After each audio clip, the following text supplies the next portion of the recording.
آج ہم ایک بہت مشہور سیلف ہیلپ کتاب پر بات کر رہے ہیں، برائن ٹریسی کی no excuses, the power of self discipline. جی، یہ واقعی ایک کلاسک مانی جاتی ہے خود انضباطی کے موضوع پر۔ بالکل، اور کتاب کا جو مرکزی نقطہ ہے وہ تو بڑا سیدھا سادہ ہے، کامیابی چاہیے تو خود انضباطی اپنائیں، کوئی بہانہ نہیں چلے گا۔ ہاں، مطلب ذمہ داری قبول کرنا لازمی ہے۔ سننے میں تو یہ بہت طاقتور لگتا ہے، لیکن سوال یہ ہے کہ یہ کتاب اس کو عملی طور پر کیسے دیکھتی ہے، کیسے لاگو کرتی ہے زندگی پر۔ آئیے ذرا اس کو کھولتے ہیں۔ یقیناً، دیکھیں کتاب کی خاص بات یہ ہے کہ یہ خود انضباطی کو کوئی پیدائشی خوبی نہیں سمجھتی۔ اچھا؟ جی، بلکہ ایک مہارت سمجھتی ہے، ایک ایسی اسکل جو سیکھی جا سکتی ہے اور جسے ٹریسی ماسٹر اسکل کہتے ہیں۔ ماسٹر اسکل، ٹھیک۔ تو کتاب کا جو پہلا حصہ ہے، پہلے 7 ابواب، وہ ذاتی کامیابی پر ہے نا؟ جی ہاں، اس میں وہ بنیادی چیزوں پر بات کرتے ہیں جیسے کردار کی مضبوطی، ذمہ داری لینا۔ یہ ذمہ داری والی بات، یہ تھوڑی وضاحت طلب ہے۔ کیا مطلب ہے مکمل ذمہ داری؟ باہر کے حالات کا کوئی اثر نہیں؟ نہیں، ایسا نہیں کہ اثر نہیں۔ دیکھیں، ٹریسی کا کہنا ہے کہ حالات جو بھی ہوں، آپ کا رد عمل، آپ کے فیصلے، وہ آپ کے کنٹرول میں ہیں۔ اچھا۔ تو ذمہ داری کا مطلب ہے کہ شکوے، شکایت یا بہانے بنانے کے بجائے آپ حل تلاش کریں۔ فوکس اس پر ہو کہ آپ کیا کر سکتے ہیں۔ سمجھ آئی۔ اور اس میں وہ اہداف مقرر کرنے کی بات بھی کرتے ہیں۔ جی بالکل، واضح لکھے ہوئے اہداف، اور صرف لکھنا نہیں، ان پر روزانہ کام کرنا۔ یہ چیز خواہش کو ایک ایکشن پلان میں بدل دیتی ہے۔ اور کردار کی مضبوطی، وقتی خواہشات پر قابو پانا، وہ اسی سے جوڑا ہے۔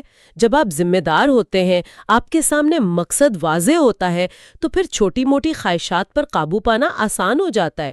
یہ سب ذاتی سطح کی بنیادیں ہیں۔ ٹھیک ہے، تو یہ تو ہوئی ذاتی زندگی کی بات۔ پھر کتاب آگے بڑھتی ہے ابواب 8 سے 12 میں، اور کاروبار، سیلز، مالیات کی طرف آتی ہے۔ جی، تو یہاں نظم و ضبط کیسے کام کرتا ہے؟ کیا اصول کچھ مختلف ہیں؟ اصول دیکھیں بنیادی طور پر وہی ہیں، لیکن ان کا اطلاق پروفیشنل دنیا میں ہوتا ہے۔ مثلا جیسے ٹریسی 80-20 اصول پر بہت زور دیتے ہیں، پیریٹو پرنسپل جسے کہتے ہیں۔ ہاں، کہ 20% کوششیں 80% نتائج دیتی ہیں۔ بالکل، تو اپنی توانائی ان اہم 20% کاموں پر لگائیں۔ یہ صرف ٹائم مینجمنٹ نہیں، یہ اسٹریٹیجک فوکس ہے۔ صحیح۔ اور سیلز کے حوالے سے؟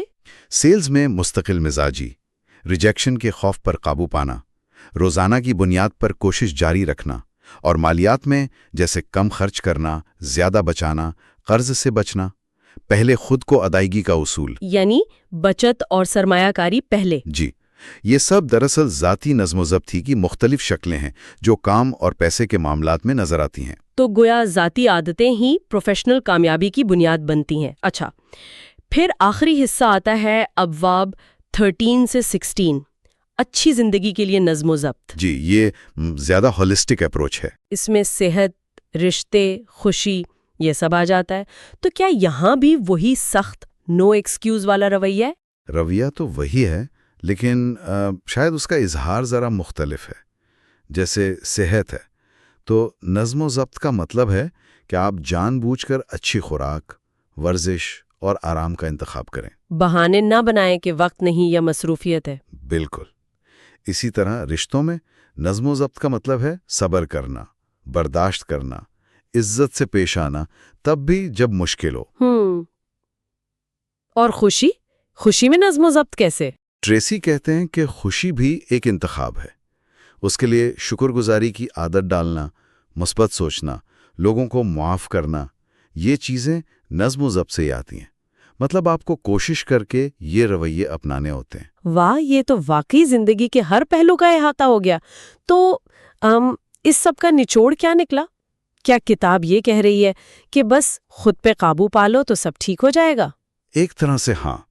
دیکھیں، مرکزی پیغام یہی ہے کہ خود انضباطی وہ ماسٹر کنجی ہے۔ ماسٹر کنجی؟ جی، جو آپ کی باقی تمام صلاحیتوں، آپ کی ذہانت، آپ کو ملنے والے موقعوں، سب کے دروازے کھولتی ہے۔ یہ کوئی جادو نہیں ہے۔ صحیح۔ یہ روزانہ کی چھوٹی چھوٹی کوششیں ہیں جو مل کر بڑی تبدیلی لاتی ہیں۔